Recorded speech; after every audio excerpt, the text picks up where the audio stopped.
Hi everyone, thanks for having me. My name is Joe Kopsick. I'm running for the U.S. House of Representatives from Illinois' 10th District, which is most of Lake County and parts of northern Cook County. I'm here today on March 5th, 2020 in my hometown of Lake Bluff, where I grew up. I was born in Lake Forest and lived in Lake Bluff from age 5 to I think 15. So I'm here in Lake Bluff Library, where I grew up just next door, playing a lot of Civilization on the computers over there. And I'm going to talk about things like education, as well as my top 3 issues, which are national debt, price relief, and especially in the way of medical devices and pharmaceuticals, and also child protection. So this is one of my slogans: honesty, foresight, independence, answers. I'm an independent. I'm vying for the Libertarian Party's nomination. I may not get it, but either way, I'll be probably a write-in candidate for the election on November 3rd. I'm going to talk to you about some things I saw coming from a decade or 2 ago. That explains the foresight part. And I'm going to give real answers to any question I'm asked. I'm not going to beat around the bush. I'm not going to bullshit. I'm not going to resist the temptation to swear if it helps me not interrupt my flow, to be honest. And that brings me to honesty. So I'm going to tell people about the lies that our government has been covering up, about all the things it's been doing to you with your money that you don't want to know about, frankly. So, trigger warning rather. If anyone is upset by the topic of slavery or Holocaust, I want to prevent these things. The only way to prevent them is to talk about them. So, if you don't like that, you can get out. No. Don't ever say that to another person in this country. How is everyone? Now you can be completely honest. If you're not feeling well, I want to hear about that too. Because everyone's got a boss or a landlord or a banker or a politician who's riding their ass all day telling them what to do. That's part of the reason that 3% of Americans think that lack of respect is one of the most important problems in society. And it's clear from our politics that politics too suffers from a lack of respect. We have to have basic human decency to each other. We have to stop passing the buck and saying that person's doing something worse than me, so therefore I'm good. We have to stop doing this whataboutism. And we have to get people to understand that self-care is good. Our oppressors want us to be beaten down and miserable and unable to resist them. So we have to take care of ourselves and be strong and have proper nutrition and proper diet so that we're able to be independent and strong and live without depending on the government or its money. Some people in my party and defenders of capitalism, libertarians, will say they'll warn about creeping socialism, and they'll say ridiculous things like Hitler was a socialist because National Socialists were socialists. Like, well, why did they fight communists to the death? It's like they weren't trying socialism in order to, they weren't trying socialism. They were trying fake socialism in order to stave off looking like they need communism. So people need to understand that there are differences between fascism, socialism, and communism, and you can't lump them all into one thing just because they're all authoritarian and because they're so-called collectivist or anti-individual. They are all that, but people need to understand that fascism is not based on socialism. It's not a type of socialism, and this should be the signal of my campaign, because when I was in kindergarten, one of my first days at school, our kindergarten teacher told us to collect information about whether we had a widow's peak and things about sizes of our, I don't even know, our fingers and our hairline, all these different things about our bodies. We had to collect this information, and then we had to go at home and ask our parent what ethnicity we were. So why does my kindergarten, you look back 20 years later, why does my kindergarten teacher need this information? And one of the things they asked is like, do your earlobes touch the side of your head or do they not? And I'm going to explain at the end of this presentation why I just talked about that. Creeping fascism is the theme, that's the hint. I support abolishing the federal government because they have an amazing record of murdering people, destroying stuff, taking our money and property, and legally trapping our children in new and different ways every year. The only reason not to abolish the federal government is because maybe we need some kind of central principles or central government, someone making our money, defending us altogether. But this current federal government is not capable of doing that because it is so corrupt, so it can't be trusted. So if we're going to have a federal abolish the one we have right now and create a new one by having a constitutional convention or a new confederation, a declaration of confederacy or something like that, or just have 50 independent states. And also we need to drastically reduce the amount of land that the District of Columbia and the federal government have jurisdiction over. So we need to reframe the debate. We need to stop letting other people and other parties frame the debate for us. We need to ask them, why don't you support abolishing the federal government? It's done so many things wrong. You have no certainty that you will win the next election, so why are you risking putting all this power and money into the hands of your worst enemies? So I favor striking a balance. Having an independent in Congress will help, help make sure if there's a scandal that implicates both Democrats and Republicans, at least there'll be one person in Congress who's not in either of those parties and maybe is qualified to decide who's corrupt, because usually it's both of them. I'm also going to explain how we can live without the state and its money, and I'm going to explain what the definition of the state is. The government is stupid, it's wasteful, it abuses powers, it transfers powers from the Congress to the president without permission. Did that under George Bush. That's part of the rise of fascism we had over the last 20 years. It taxes productivity and rewards destruction. I'll go into more detail about that when I talk about taxes and the environment and the economic philosophy of Henry George. The government of Colorado cracked down on people who were camping in the woods, stacking rocks to make sure that people know that the other human beings are around. And I guess the police's idea was that, the rocks could fall down and hurt someone. You need to apply for a permit from the local government if you're going to stack just a couple little rocks. Well, that's what people need to know that other humans are around. The cops just found a way to charge people money for trying to survive. And they routinely do that. They charge people money for hunting, fishing licenses. There's all this abundant land and wildlife. We might need those limitations in some places, but do we need those limitations in all of them? I don't think so. So the government doesn't want us to be independent from it. It takes away our ability to defend ourselves by taking away our guns. So a lot of people think they never use algebra in their real life. Well, if you've ever told time, used a clock, or made change, you have and you do use algebra in real life. So we need to teach people that algebra is not trigonometry, it's not statistics, it's a basic branch of math. And a lot of education in math predisposes you to having potential for a career like engineering, science, technology, engineering, and math can get you six-figure salaries. And we have to have more skills trades courses in high schools and stop letting kids think that if you take one of these courses, you're just going to be a plumber or woodworker your whole life. You might be a skilled craftsman. If you become a manager, you could become a six-figure paid someone who's working in HVAC, which is a field that's going to lose several million jobs. That and farming, we need people to go into farming. So something I wish I had been told as a kid is what society needs in terms of jobs. If I had known that this society needs more doctors, I probably would have focused harder on becoming a doctor. So I think kids would appreciate knowing we're going to have an HVAC shortage, we're going to have a farmer shortage, and those are going to be very lucrative industries, and we'll also be helping people at the same time. Driver shortage? Drunk driver shortage? Truck driver. Truck driver. Truck driver. Right. Yeah, well, it depends on how fast they automate the self-driving trucking. So I just put the physics thing up here to kind of tout my math skills to show that I'm qualified to run for Congress and handle budgets and debt and taxes. I'm so good at physics and math that I was able to hit my physics teacher with a water balloon 1 year for experience. Also shows I have some artillery skills maybe to defend you. The state breaks down. Here are some things that I predicted or knew about years in advance. One of them is General Wesley Clark warning about 5 to 7 countries that we were going to go to war in over the next 10 years. And the last on his list was Iran. So I'm still worried that we might go to war with Iran. Maybe as some kind of October surprise right before the election.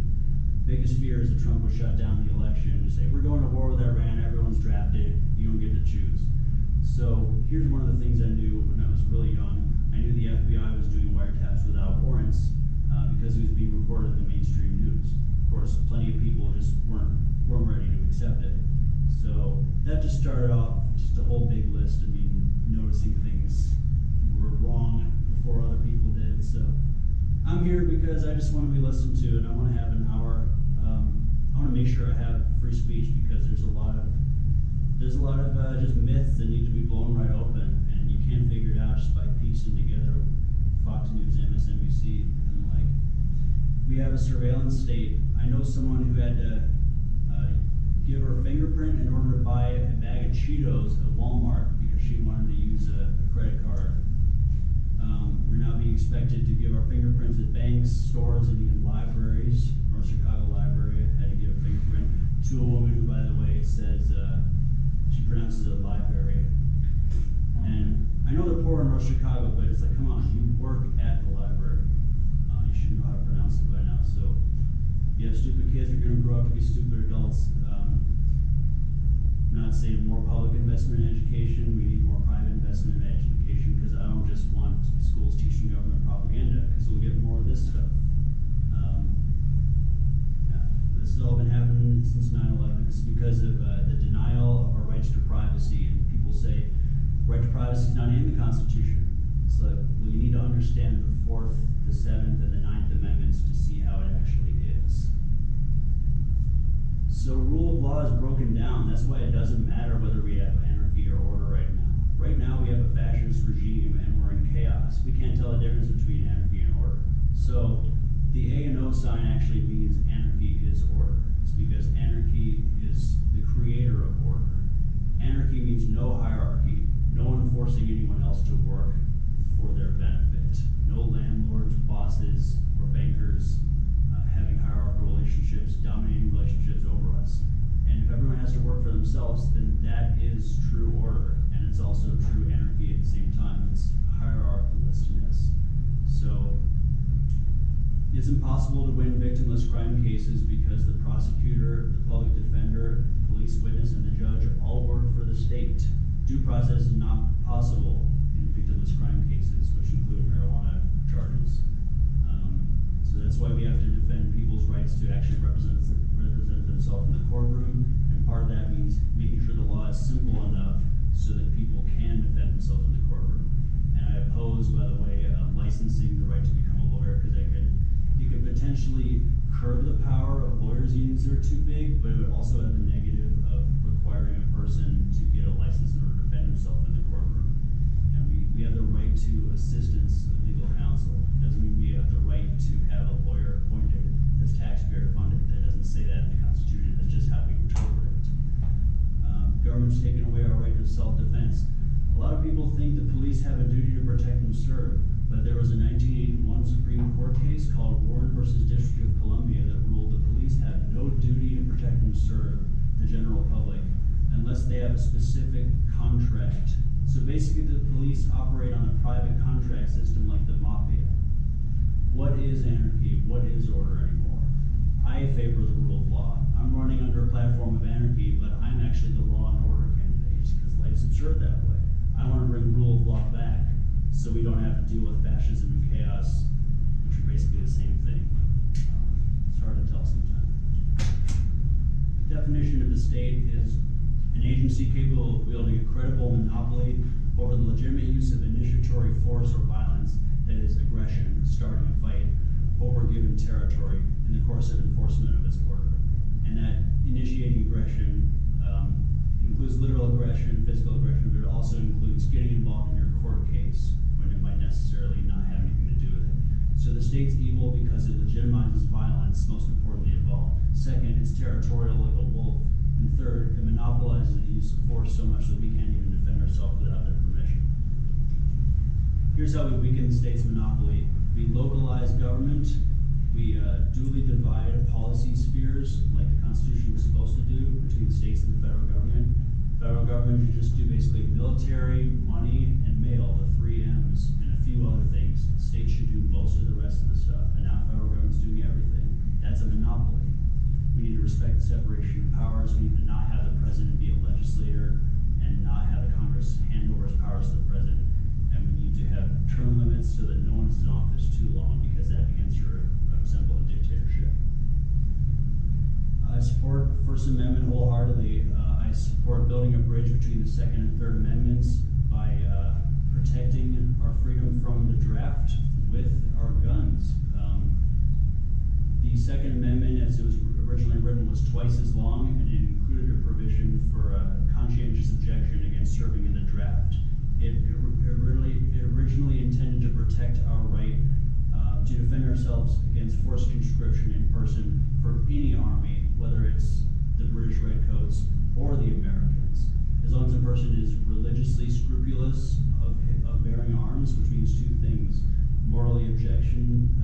they have a moral objection to it, or they're good enough at taking care of their guns, training themselves, then they don't have to render military service in person. That's what the Second Amendment originally said. And I want to bring that language back so you can build a bridge between the Second and Third Amendments to stop people from being drafted. And I would support a constitutional amendment to ban the draft forever. I don't think drafting women makes anything more equal. It just condemns them to equal misery and equal suffering. I favor getting rid of the draft completely. I talked a little bit about the Ninth Amendment a little bit before. We have the right to do a lot of things: walk around, travel, work, marry, divorce, have children, have a gun, defend ourselves. Well, that's the Second Amendment. All those other things, boycott too, start a union, vote. The right to vote isn't granted by government. We vote in things all the time. We vote with each other about what kind of pizza to get. Voting doesn't just happen in government. It can happen at the workplace. Basically, I just support more choices and more rights without paying and begging the government for permission. That's the essence of the Ninth Amendment to me. That's the most important and I think most overlooked amendment of the Bill of Rights.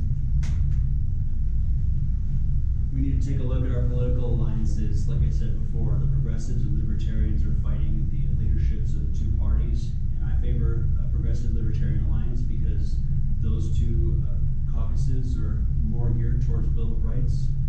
And I think right now it's a time when they're agreeing more than ever, because we have fascists in the White House, and if there's one thing that can make libertarians and socialists and progressives agree on things, it's being united against a fascist.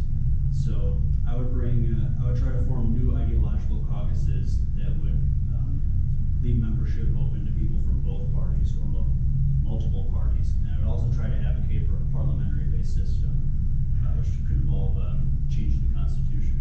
I'm not necessarily saying a one-house system, maybe a three-house system. Maybe have less people, but not shrink to a single-party Chinese style or Nebraska style single-house legislature. So I'm for reform, but we're talking it through before getting too radical about it.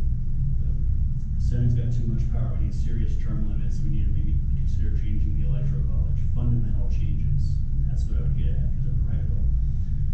I can't do everything as a congressman. It's like being the genie in the movie Aladdin. I can't bring people back from the dead. I can't make people fall in love.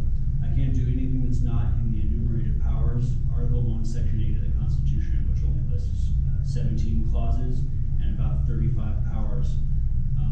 Just because you have unenumerated rights that are mentioned or alluded to in the Ninth Amendment but don't appear, just because you have rights that aren't in the Constitution doesn't mean it's the same thing as government has rights to do things to you that aren't in the Constitution. The things that governments are doing to us that are against the Constitution, that's a breach of their trust. That's not the people as the federal government exercising a right to oppress ourselves. That wouldn't make sense. I don't buy this bullshit that we the people are the federal government and we're fighting back against the states. It's like, no, the federal government and the states are both oppressing us.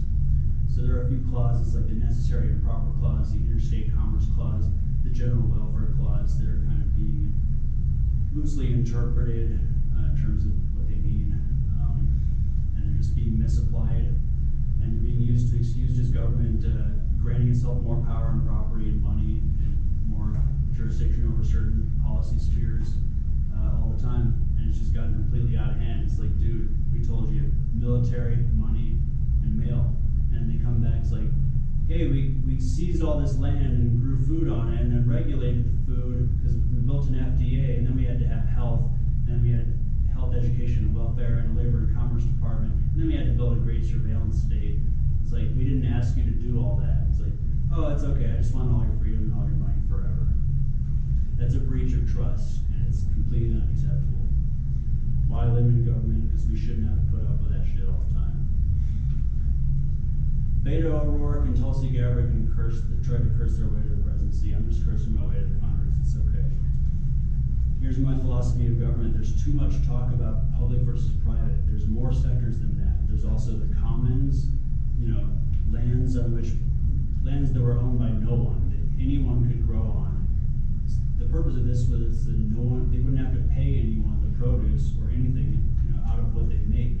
It was just a land that people could grow whatever they want. That doesn't exist anymore, and that's why people are forced to beg either the public government or private companies for a little bit of land and capital to try to make their living. I'm a small D Democrat, a small R Republican. Means I support having written law, but the will of the people matters too. Majorities matter, but that doesn't mean that minorities have no rights. They should and do, and individuals have rights too. That's why we need super majorities to check the power of simple majorities. And that's what the Constitution is for. You just need to actually observe those powers instead of ignoring them, and everything will work out a lot better. See, the Constitution is not supposed to be too easy or too hard to change. But we aren't using the amendment process. We're just begging the government to do all this stuff, and we're really not going through proper processes. People say we don't have time for proper processes. Well, some of those processes do actually work, some don't. We just disagree about which ones. So I'm a libertarian, but I'm also attracted to socialism and anarchism, but I can never be a Republican because just really of all the wars and racism they're involved in, I can't even begin to count what these guys have done. Bill Weld is a libertarian. He's a Raytheon lobbyist. Reagan and the Bushes, they imported cocaine with the CIA to fund drug cartels or fund, I don't even know. I'm still trying to wrap my mind around what happened in Iran-Contra. Eisenhower was behind Operation Wetback, obviously a racist program designed to keep immigrants out of the country. I could never respect any of these people.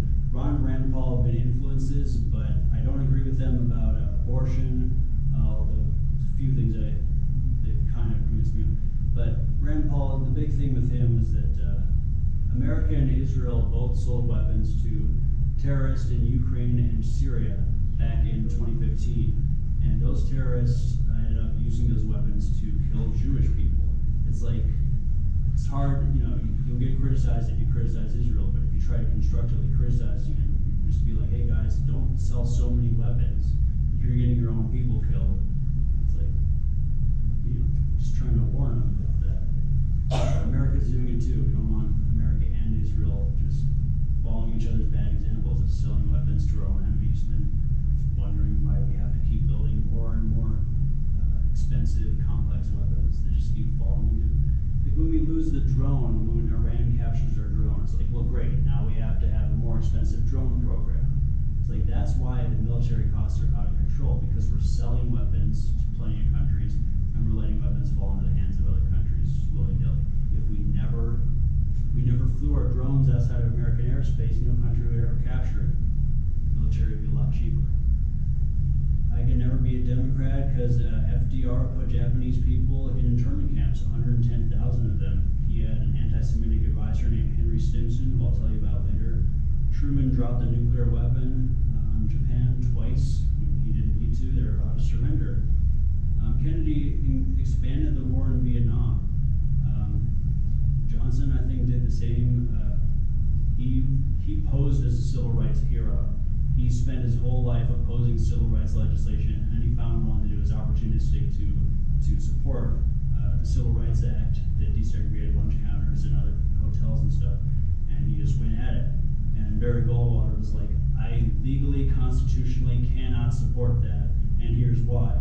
And Johnson just called him a Klan member. So it was pretty ridiculous. Not that Goldwater was totally in the right, but that's a conversation that needs to be had. Do you have the right to discriminate on private property? What is private property?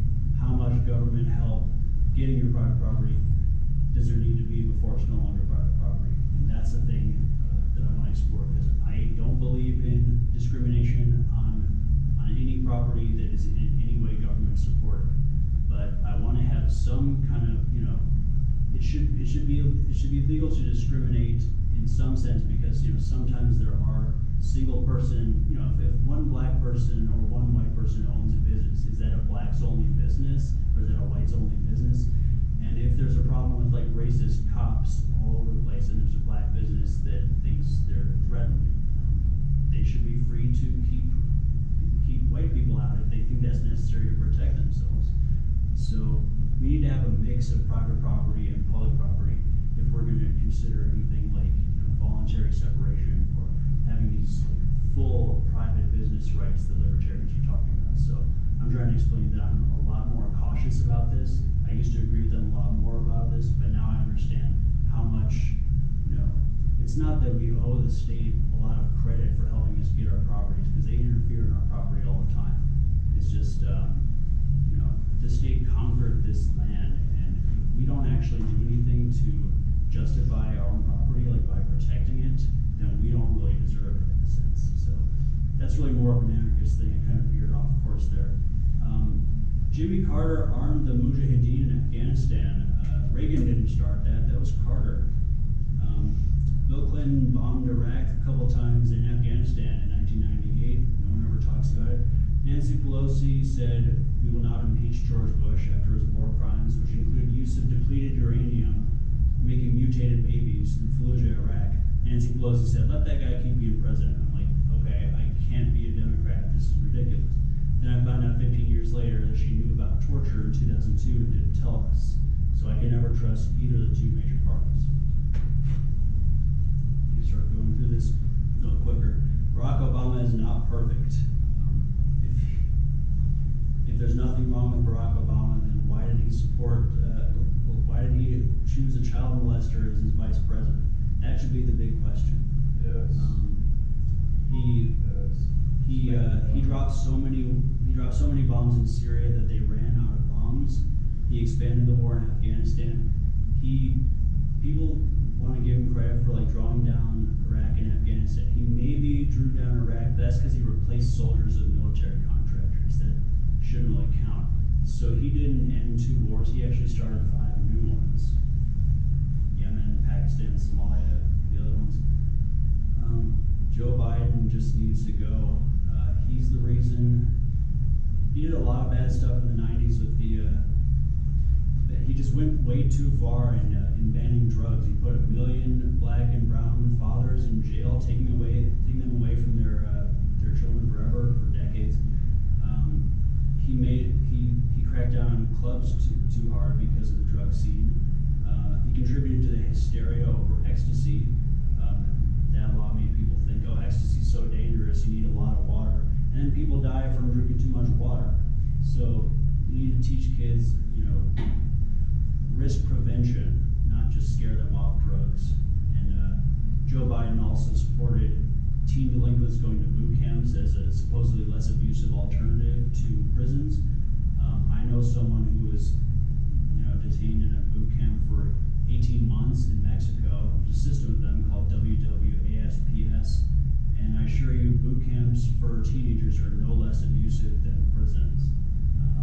And there was a lot of trash TV in the 90s that promoted boot camps as a solution to juvenile delinquency.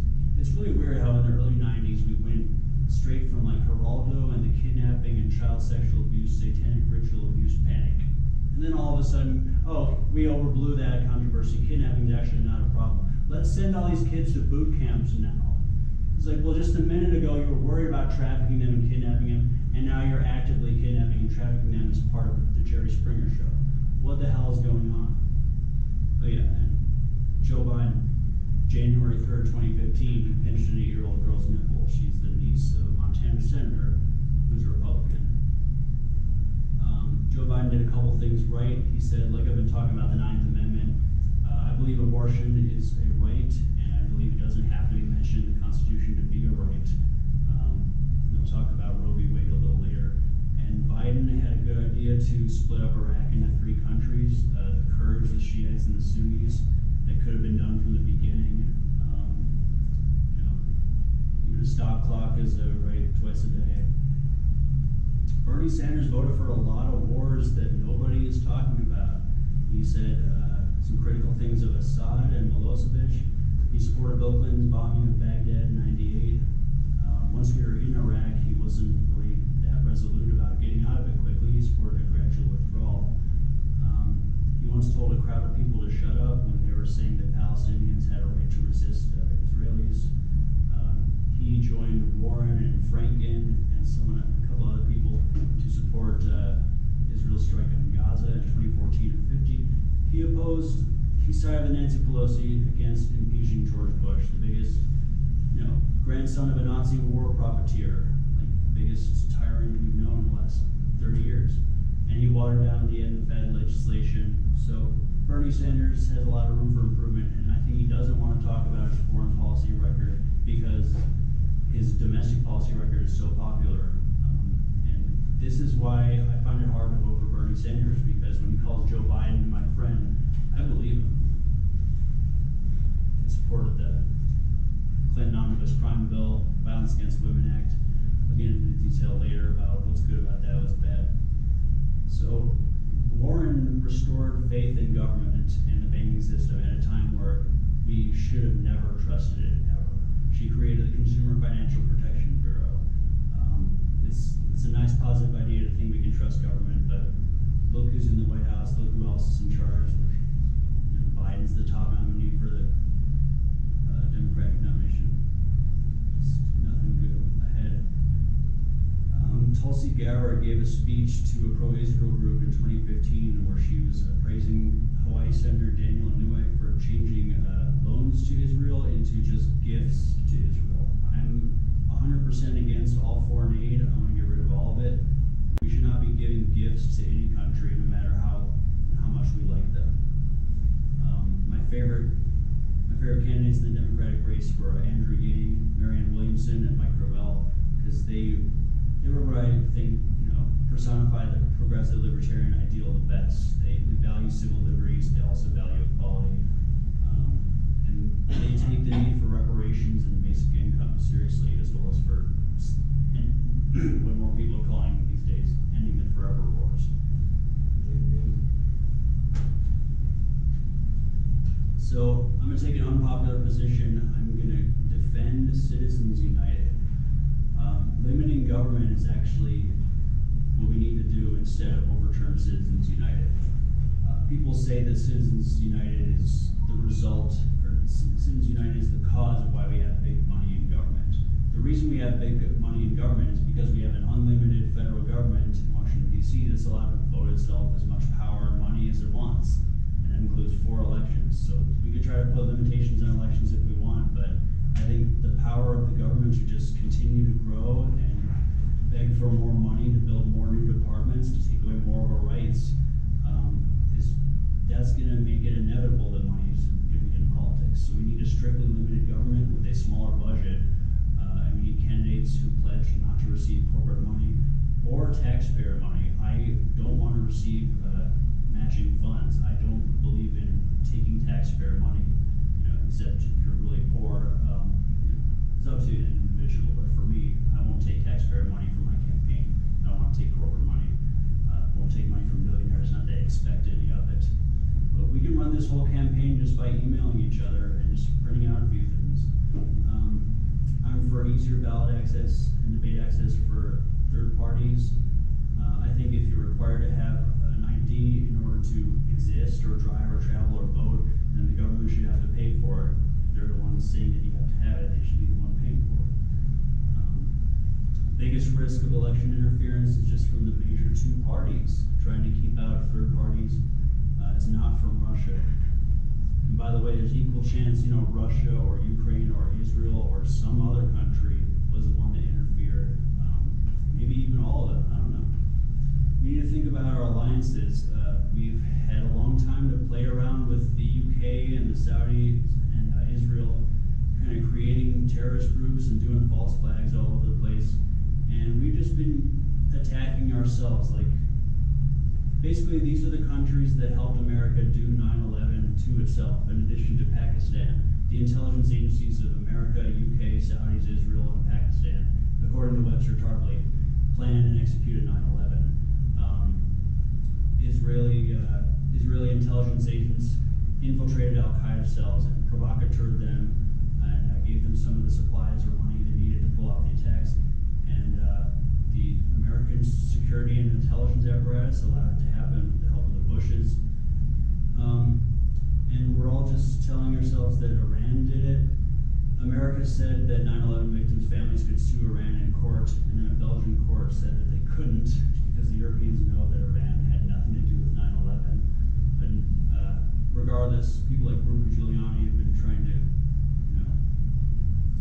to plan a war, they've been salivating for a war since 2003, 2006.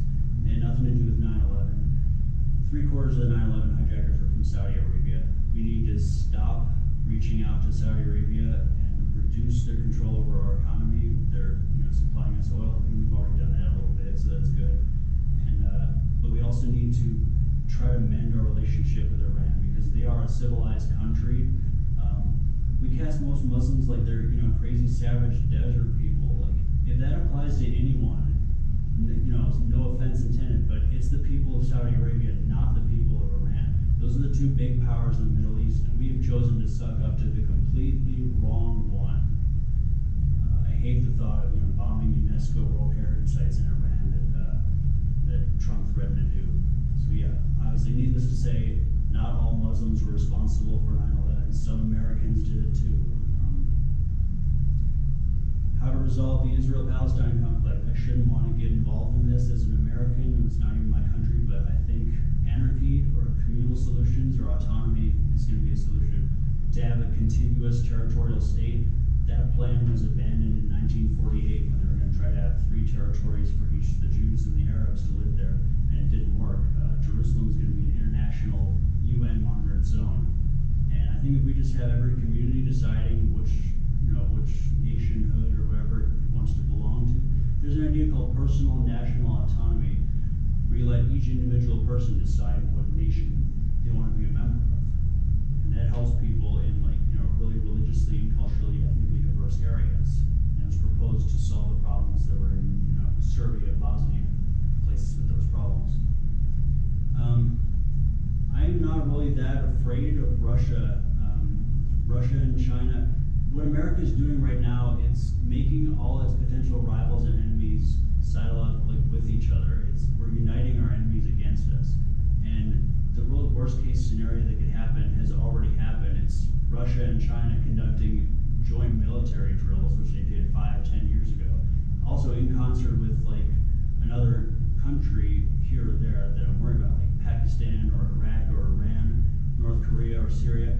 If those countries and Russia and China team up against us, we're going to have World War III. And America is doing everything to make sure that happens because we think we just have hubris. We think we're ready for the fight. If we attack Iran or any one of those countries, all the other countries I mentioned are going to gang up on us. It's unwinnable. We couldn't win Vietnam, they had less people than Iran. We couldn't win Iraq, they had less people than Iran. Iran has 80 million people. We don't need all those people as our enemies. And we don't need to piss off Russia. Russia's not even communist anymore. We try to pretend they still are. So we need to get real. If we're going to talk real politics, we need to stop deluding ourselves into saying that, I don't know if Putin wants to bring back the Soviet Union. Some people say he wants a Christian Soviet Union. I have no idea. I've heard his comments on World War II. It's worth studying. You have to know a lot about it to really handle international relations. It's not just Putin's an evil communist Russian trying to stop Hillary from being president. It's ridiculous. So I don't know a lot about veterans issues, but I know I want veterans to have as many choices as they can, as they want to when it comes to their health care. Like I just said, coordinated military drills, we have to worry about that. Don't incite our enemies against us. The military is one of the biggest polluters in the world. I think the most. It's because there's so much jet travel. It's something I would resent if I won, if I got elected, I would have to travel in planes back and forth to Washington, D.C., polluting a lot in the process. So I would probably prefer to travel by train. But really, the more important lesson is that why do we have a central government? Why are we making these people not only fly all over the place polluting? We We have laws that make these people have 2 houses. What do people complain about in America? Oh, these rich assholes with 3, 5, 10 houses. We make our politicians have 2, 3 houses because we make them live in their own district and then get their own house in Washington, D.C., and maybe they have a summer home. But if you own 3 houses, who's protecting them? If you have a 500 million houses in a country with 300 million people, who's protecting all those houses? You can't do it. Who knows how many countries U.S. soldiers are in? I'm not going to make you guess because it's going to take forever. We're in 165 countries. There's only 193 in the whole world. 4 out of 5 countries. It's like dentists. They recommend have a U.S. soldier in your country, at least one. It's so ironic that we're sending our troops to Afghanistan to guard poppy fields that we make the opium out of to treat the soldiers' wounds. We've been doing it for 20 years. An 18-year-old kid going to Afghanistan now was born after 9/11. Before that, the longest war we ever had was like 4 or 6 years. People were like, Vietnam was 6 years. It's crazy. It was more like 15, by the way. But yeah, Afghanistan shattered that record. We're not in 2 wars. Obama started 5 more wars. We basically hand chose the new leaders of Ukraine in the year 2015. So we're invading white countries now too. We need to stop. The military kills people and breaks stuff. That's practically its motto. The CIA's motto is like, we lie, we cheat, we steal, if you ask Mike Pompeo. We are spending too much money on destroying things and killing people. We need to spend more money on increasing the human lifespan. The last 3 years in a row, it went down, but this year it went up, so that's good. I think that's probably because we started taking the opioid crisis a little more seriously. But here's the thing, our tax structure is taxing away the base of our productivity. All the income and sales that happens, just tax confiscated right away. And then they reward people who waste and destroy and make money. And as a result, our young people, they don't see much of a future. They see all their income's gonna be taxed away. And they see that the only way to be, they'll never be rich because of the income tax. And the only way to be famous is to kill a lot of people. And I'm gonna explain how we can, stop school shootings before they start a little bit later. We need to build and grow without destroying, and that involves changing the tax base. And this is my #1 issue, pay off the national debt. We're gonna do it in 25 years. People think it's impossible, but we can't afford not to pay it off. We need to reduce the military to pre-2000 level spending back when it was, down to below 1 trillion. We spend more on military than the next 20 countries combined. We need to localize entitlements like Medicare, Medicaid, and Social Security so those states can handle those things themselves. If we let the federal government give its land back to those states, then the states will have more resources with which to provide those funds for those. So it's not going to be a lose-lose relationship for the states. We're going to run $25 trillion surpluses in a row instead of continuing to run $1 trillion deficits. And then I don't like Trump, but one good thing he did was he increased the debt service from about $200 billion to $600 billion, and I'm going to continue that, and we're going to pay all $1 trillion of the surplus that we get every year directly into the hands of our creditors. We're not going to try to make more money off of it by loaning it out to anybody else. That's insane. Our creditors will start picking on those countries, and we'll start getting nervous.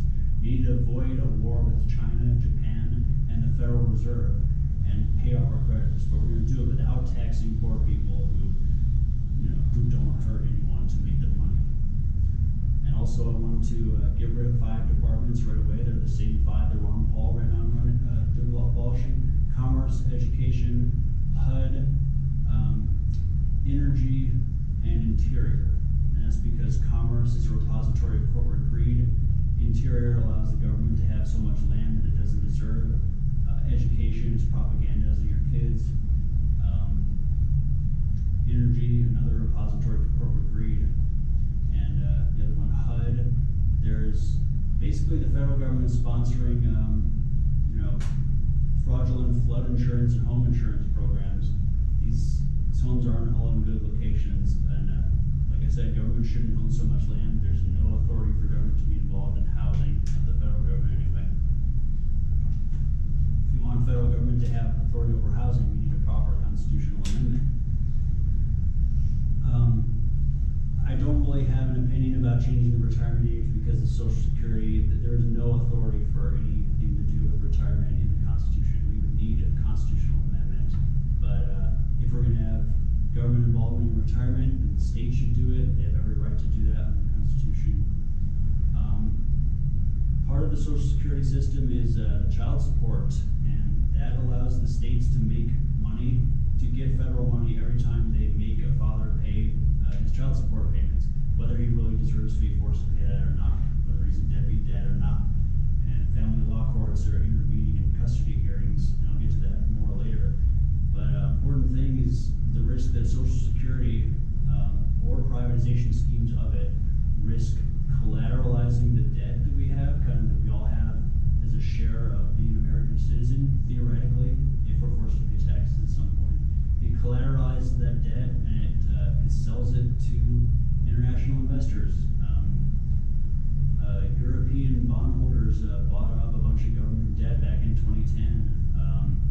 And as far as I'm concerned, I mean, because of all the trillions of dollars of planning the federal government's done years and decades into the future, that means that our children's debt and our own debt and our own work and our taxes, our whole lives, they're now in the hand of European bankers, maybe even other bankers that we will never meet and our kids will never meet. So I want to prevent debt slavery, and I don't want anyone to be forced to participate in the Social Security system if they don't want to.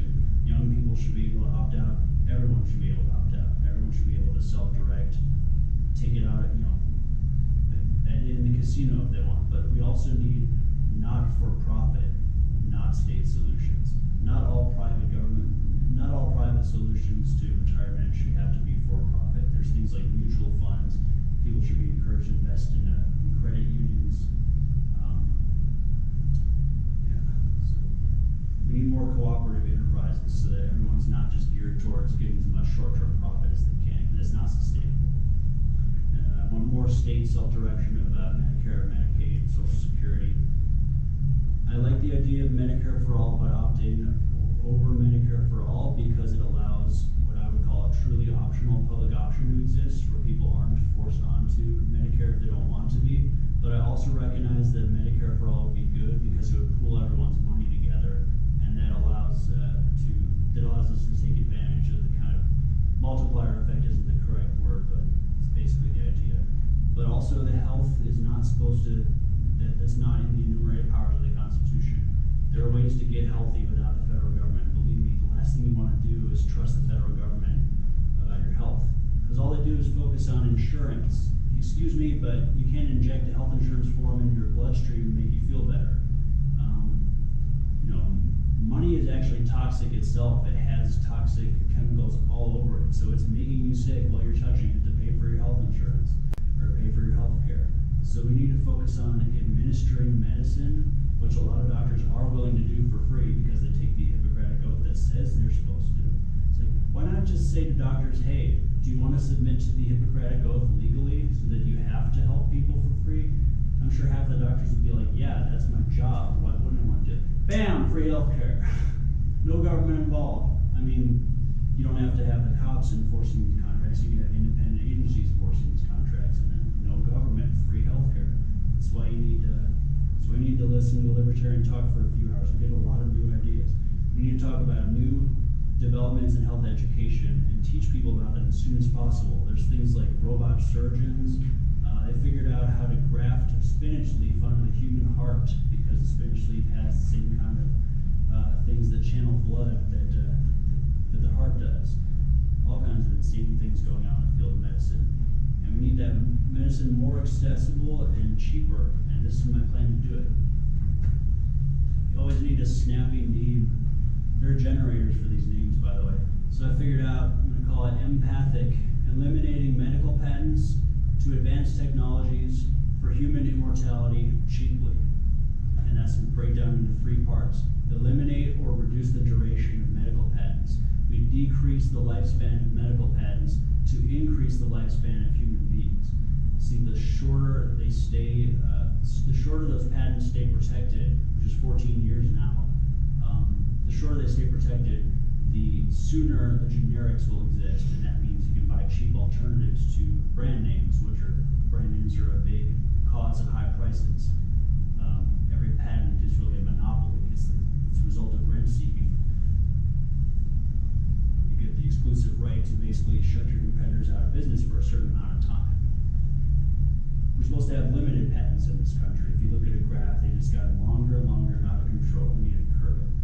And then here's how to get cheap healthcare. Like I said, Hippocratic Oath reform. Also end taxes on nonprofit healthcare, so you can have a non-government and nonprofit solution without it just being private and geared towards short-term profits. Have reasonable taxes on the profits from medical devices and pharmaceuticals, but not on the sales. The sales is kind of an ordinary thing, and profits is the result of having that patent monopoly and that rent seeking, that deal. And also, if we just ban toxic substances, like the 800 that are in all the consumer products and the air we breathe, then maybe we will have an easier time affording things to make us healthier, because we won't be unhealthy in the first place. And lastly, I can't avoid mentioning this, human immortality. At the end of our chromosomes, there's something called telomeres. They basically, like the plastic aglets at the end of our shoelaces, they stop our chromosomes from being frayed every time they replicate. And every time they replicate, they get a little bit more frayed at those telomeres. And that eventually builds up, and it leads to organ failure and eventually death, which, most of the cause, organ failure is the cause of most deaths besides accidents. And preventable death is preventable. It's called preventable for a reason. And if we do some research into genetics and research into how to prevent these telomeres from being frayed, then we can slow aging and slow the signs of aging and live longer and longer. It's possible that the first person to live to the age of 1,000 has already been born. You can look into things like senescence studies and gerontology, and a guy named Aubrey Gray. So Marianne Williamson, she got basically kicked off the debate stage for saying the crazy thing of maybe our food and our health and our medicine and our agriculture policies are all related to each other. And people thought that was ridiculous, so they didn't want to hear it. A few people understood what she was saying. But if you ever had coffee in a restaurant, you take a look at those artificial sweeteners. There's things like sucralose and aspartame. These are toxic, carcinogenic chemicals, yet they're completely legal.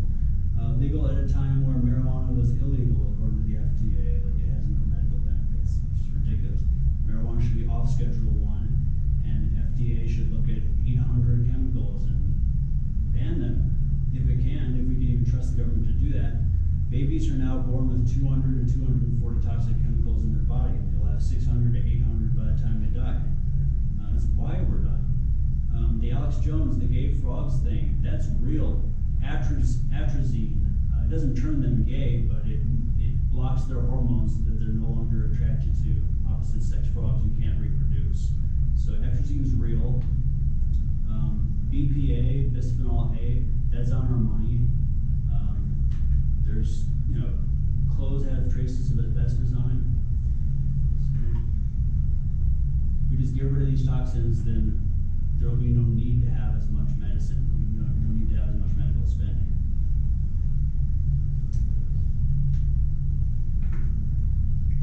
We need to augment the free market with a recognition of the rights of living things and land, air, and water to not be polluted. We need to view that as property rights.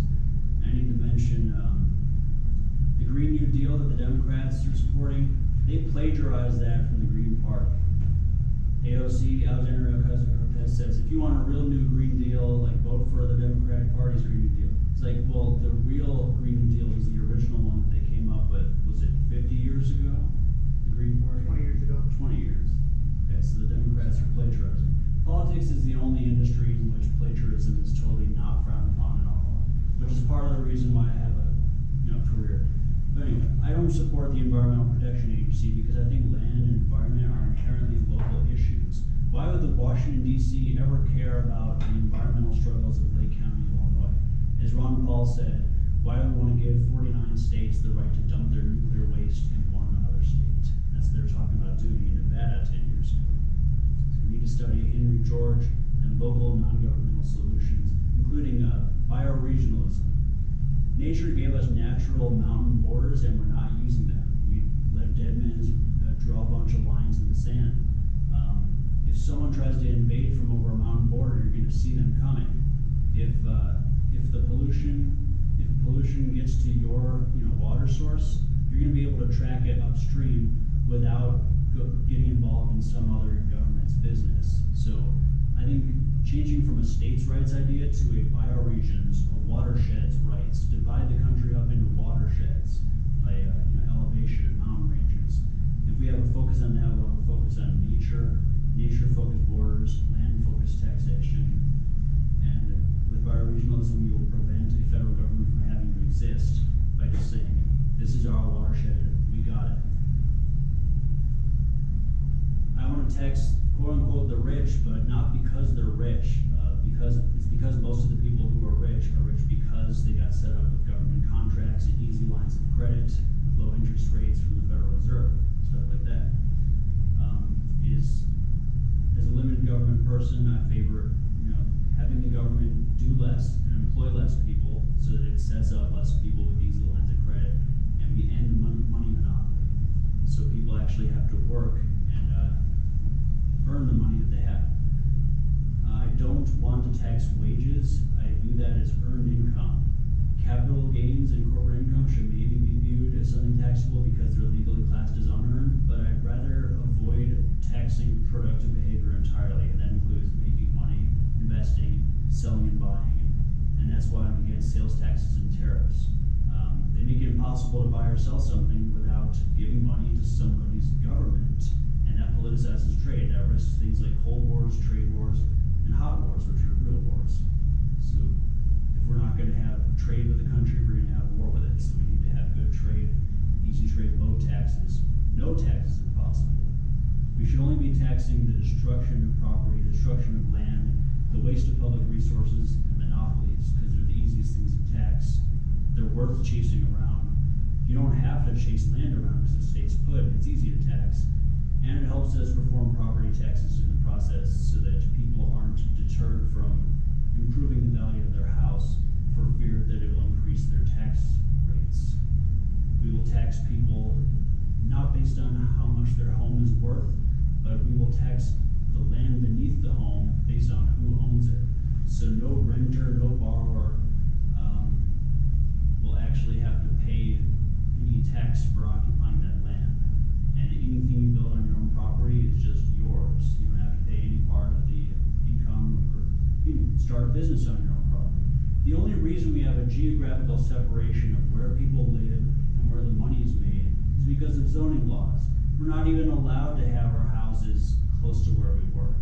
And sometimes even when we do, it feels like we're just on a plantation. So maybe we kind of need that mix. Should be residential areas and business areas, but we need to recognize that separates wealth, and that's why we need a little bit of planning to make sure that wealth and new wealth is geographically distributed. We've never tried free markets, and that's because we've never given anyone the right to withhold their money from a company they don't like fully. That's because the government has the right to take our money, or the authority rather, take our money and give it to their cronies through subsidies, bailouts, contracts, and rent seeking, monopolies, and patents, and all that. Our government has been captured by corporations. That didn't happen because of Donald Trump. It didn't happen in the 80s. It didn't happen in the 1910s. It happened in the 1860s and over again, much earlier. Ever since the British were trying to buy out property in order to gain political influence, we had to do something out of it. So we've never tried free markets. I would believe in antitrust laws if I didn't recognize that the central government was a monopoly. So how can we trust it to get rid of monopolies? All it's ever done is set up other monopolies, like Amazon, Facebook, Google, Microsoft, Boeing. They have deals with the Pentagon or funding through the CIA or some kind of infrastructure contract with the entire federal government. If there will be enough votes to do it, when you need votes, you shouldn't have to ask for permission. It's unnecessary. The federal government's supposed to be subverted to the states, not over the states, and everyone just assumes federal trumps state, state trumps local. It's like, that's not in the Constitution. That's the exact opposite of what's in the Constitution. So we need to have more freedom of choice at the ballot box and in the store. That's where democracy and republicanism come in. We don't have a full right to boycott because of the Taft-Hartley Act in 1947. And And it was just a compromise that people thought was a good idea at the time, but it just gave more power to the government to prevent people from organizing effective boycotts across multiple industries. And if you aren't free to boycott, strike, form a union, and work, then you're basically something like a slave. And the progressives and the anarchists split in the 20s when they were like, do we choose political action or do we organize outside the state? And the progressives were just like, well, let's keep begging the government for more labor rights. And they built a labor and commerce department. And then they split those things up so that they, one couldn't see what the other hand was doing. And they started plotting against each other. Labor departments collecting labor statistics, and then Department of Commerce is just basically what the Department of Commerce is just a big lobbying organization that just lobbies for more taxpayer money to be given to businesses. And we need to form independent business alliances to fight these things, or they will keep disguising themselves as parts of our government. I think I'm only going to get through this half of this presentation, but remember, we got 6 months left in this campaign. There's a lot of time to spread more ideas. I'll be adding pictures to this slideshow, maybe some videos. Mutualism and Georgism are some kind of leftist philosophies we need to augment the free markets, to make them more fair and equitable. And studying mutualism will lead you to anarchism. It'll help you understand how anarchism is possible. We need to give homeless people the rights to camp and the right to ask for money. You don't have the freedom from speech. You don't have the right to be protected from people asking you for money. Asking for money is free speech. I don't think housing and urban development is a good idea. I think we should abolish it. There's already 6 unoccupied residences for every homeless person in America. If we had actual free markets, which we don't, which I'd like to try, then those housing prices would clear, and they would go down to something that people would afford, and everyone would be housed. And then we'd still have 5 empty residences for every formerly homeless person. There's millions of houses. They'll just be empty for immigrants, I guess. There's a lot of people won't be too happy about that, but we have all this space and land and empty housing in America, and we're just not using it. It's like we had tenements in the early 20th century, and I don't know, we have to realize how much space is out there. It's because of all these building codes. Building codes can only be built according to what the government says, and that means you have to build it out of wood, which means eventually it's going to catch on fire. Well, that gets the fire insurance industry to exist when it doesn't deserve to. We could be doing what they build in Mexico, what they do in Mexico, building directly into the rock, or we could build out of glass and steel. That dramatically reduces the chance of fire. Also, everyone with a tree near your house, cut it down. It's going to catch on fire and catch your wooden house on fire. Trees should be at least 10, 15 feet. If it's a big tree, even farther away. There's no need for fire insurance to exist, so we need to take a lesson in 3 Little Pigs and build our houses out of bricks here. I want more people, including poor people, to become owners of property. I don't like the idea. I rent an apartment right now. I don't like the idea that if I get married and have a family, they're sleeping and living on somebody else's property. That's terrifying to me, and it should be terrifying to anyone with any leftover part of their caveman instinct. That's not good. If you get locked out of your house and your landlord lives in a fancy house an hour away, you gotta starve and freeze for a little while, or find a friend, or else person should own where they live. We need to make that possible by making it affordable. And the prices of housing will go down when the price of land goes down. And the price of land will go down when the federal government stops occupying so much damn land unconstitutionally. I already explained unemployment a little before. There's 6 different ways of measuring it and 2 common ones. Trump wants to pretend he got unemployment from 41% to 4% by himself. And he's not going to say that out loud because people would know he was lying because they look at the statistics. But they are messing with statistics. Unemployment has been lower before. It's not true that it's never been lower. It's not necessarily even good that more people are working because they're all working for captured companies in rigged markets that have the right to shut their competitors out of business and stuff. So we need more access to trades education so kids can be part of the middle class in the future and get potentially 6-figure salaries and have real skills in the real world that are marketable, but not just so that there are bags of money. They need, It's not just so they can be valued according to what they can do for other people. It's also that so they can, so they can have a skill that they fully feel attached to and feel passionate about and feel some kind of good in helping people. I don't support minimum wage laws. I support instead strengthening the dollar, strengthening its purchasing power, so that instead of minimum wage going up, the minimum wage can stay the same while the dollar becomes more powerful and has more purchasing power. So in effect, the minimum wage will go up, even though we wouldn't be numerically putting it up. Although I understand the argument for increasing it now, but I would just value no wage floors, no wage ceilings. I don't agree with wage labor to begin with. More people should be working for themselves. People should have the opportunity to work for themselves. And really that means having a property that you can do whatever you want, build on, grow on, without having to travel outside of that property. See, if people could just grow weed in their own backyard, they wouldn't have to go driving on public roads while they're high, engaging in money and travel and trade, things that the federal government considers interstate commerce that they can thus regulate. We could all grow in our own backyard and have a machine in our backyard that makes clothes or whatever. We wouldn't ever have to even leave our house to do our job. And then, why would we ever need money? Why would we need trade? Why would we need to depend on other people to survive? Why would we need government? Why would we need distribution or pricing?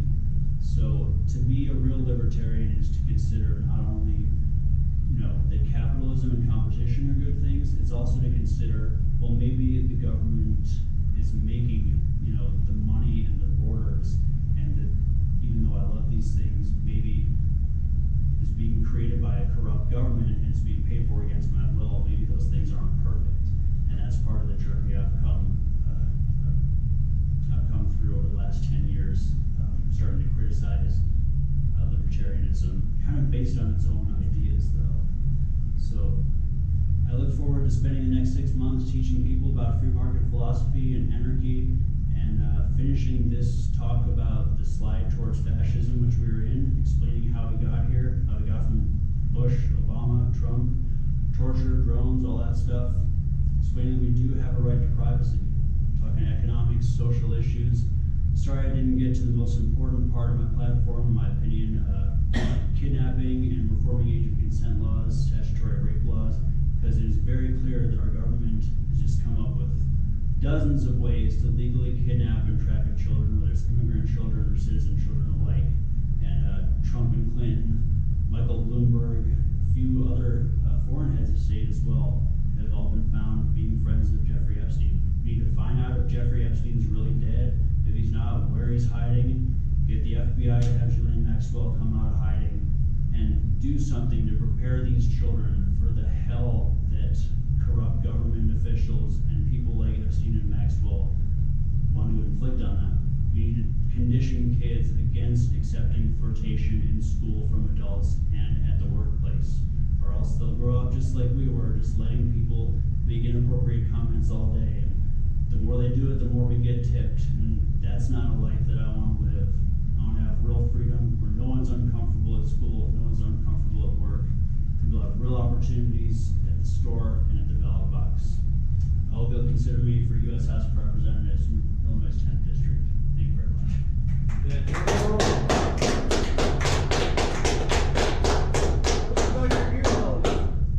Yeah, I never explained that. The earlobes. I found out that that was one of the things that Nazis have a weird obsession with. I think I kind of already explained that. I have more details to. I have to look up more information about that. But for some reason, the Nazis were obsessed with earlobes. And if you look about it, the Nazi influence on our education comes from Henry Ford, the Nazi sympathizer and manufacturer of Ford cars, and the Ford Foundation. So he had Nazi sympathies. He's the reason why we learned square dancing instead of I don't know what the CIA is doing to screw us every day. Henry Ford was there's a song called Henry Ford Was a Fascist. It was written by Woody Guthrie. So yeah, the German-American influence on America is disturbing. There's something called the German-American Bund. They were allowed to have a rally of thousands of people, thousands of basically Hitler sympathizers in 1939 and 1940. This is at Madison Square Garden. And they were also allowed to march in Grafton, Wisconsin. Neo-Nazis were later allowed to march in Chicago after unsuccessfully trying to march in Skokie. So I'm going to explain the whole rest of the presentation, just kidnapping, government schemes to kidnap your kids, government schemes to kidnap your kids that are influenced by the Nazis, departments that are infiltrated by the Nazis, and like creeping fascism in America, Nazi influence and immigration, like I explained before. We used Zyklon B on Mexicans 20 years before Nazis used them to kill Jews. Like, it is truly horrifying, and Donald Trump is not the beginning of fascism in America. George Bush's grandfathers were a little closer to the beginning of fascism in America. Thank you so much for coming. Yeah. Joe, going back to the homelessness question, what do you think about the idea that's been floated around of transforming the tens of thousands of vacant homes in our major cities, such as Detroit, as $1 homes, transforming those for our homeless population? I haven't heard of that, but it's like I said, that sounds like housing markets are clearing and going down to something that's affordable. And after the Detroit collapsed, and after the bailouts, there was an influx of libertarian activists who started something called the Free Detroit Project. They started buying up blocks of contiguous city blocks, and they started building, I don't know if they were building schools, but they were definitely teaching local kids. And they were also trying to start security companies that charge people based on their ability to pay. So it's kind of like Adam Smith's dream come true. It's the free market creating a progressive tax. So egalitarian and libertarian principles came together and like, we gotta help poor people get some property again. And I'm glad that the free market, it sounded like the free market reacted. That it should have dropped to zero, but you know, one's a nominal amount, and if it's zero, you don't really own it. You can't justify having a contract. But yeah, I mean, there's so many empty residences we could put to good use. And people like Peter Kropotkin figured this out 100 years ago. We have so much left over for people. We don't need to build more. Government's investing so much, wasting so much in constructing more, building more, attracting more tourism. There's already so many empty residences and so many people to take care of for. Homelessness should be the easiest of our concern. Really is. Thank you. You have my support. Thanks. Is anyone interested in petitioning?